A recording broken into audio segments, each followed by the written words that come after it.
Welcome to this report, the 13th of December 2024. How time flies. In just 2 days, we'll be in the mid of December already. Wow. So what's in store for us today? Right, today I want to discuss a bit about the US inflation report, right? So today, no, not today, I mean, when I wrote the report, US inflation report revealed that the consumer price index, i.e. the CPI year over year, came in as expected at 2.7%, slightly higher than the previous month's 2.6%, which, while core CPI year on year held steady at 3.3%. Notably, this marks the second consecutive month of an increase in the CPI year on year, suggesting a gradual upward trend. Let's look on the chart here. Meanwhile, core CPI year on year appears to have plateaued. Okay, so you can see the core CPI is this blue dotted line because core takes away the food as well as the energy. Okay, because these two are considered volatile. So if you take these two away, what would it be, right? So you can see that it has plateaued already at 3.3, and the accompanying chart here illustrates this divergence with CPI year on year edging upwards while core shows stagnation. Okay, so this is edging upwards, this is stagnating, right? So the Fed remains committed to its goal of achieving a 2% inflation rate, regardless whether the focus is on headline inflation, which is this blue line, or the core inflation, which is this dotted line. Okay, but the Fed has many times said that if between these two, they will prefer the less food and energy to bring that down as well to the 3%. Okay, so right now, right, with the Fed already embarking on interest rates cut, a pressing question now emerges. Is the 2% target still realistic under current circumstances?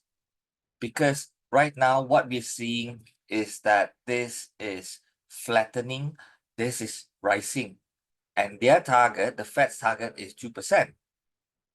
So if you want it to go down to 2% and you're cutting rates, that's going to make it tougher. And that's the fact, and that is the question that that is begging right now. Is this still realistic, right? Okay, so a surprising development here. Now, conventional wisdom suggests that persistently high inflation would decrease the likelihood of a rate cut. Yet, following today's CPI announcement, the opposite occurred.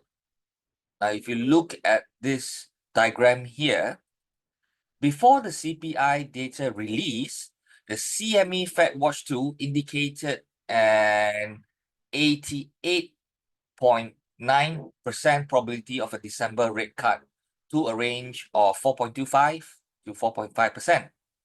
Now, after the release, this probability surged to 98.6. Okay? So, the unexpected market reaction raises the question, why is the Fed maintaining its rate cut trajectory despite all this stubborn inflation, right? So I call it a surprising development.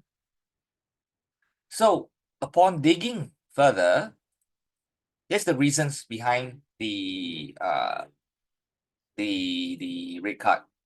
First of all, support for the labor market. The Fed's decision appears to be influenced by the latest jobs report, which showed a slight increase in the unemployment rate from 4.1% to 4.2%. By cutting the rates, the Fed aims to provide support to the labor market, which may be showing signs of softening. Okay? And furthermore, they gave a comment that said inflation is within expected bounds. Despite the slight uptick in CPI year-on-year, the Fed's view the increase as permissible and expected, because that was already part of the forecast. Policymakers believe this rise does not signal a shift in the inflationary trend, nor does it warrant a dramatic adjustment in monetary policy in 2024, which means by December, okay? They have already projected a 3-time cut and they're just doing it. As for 2025, the Fed would probably cut rates in a gradual way in anticipation of future possible economic headwinds due to Trump's economic policies. So it's like, okay, we'll just do this for 2024, right? Because this is what we projected, we think it still can handle. But when it comes to 2025, we're going to work it in a different way.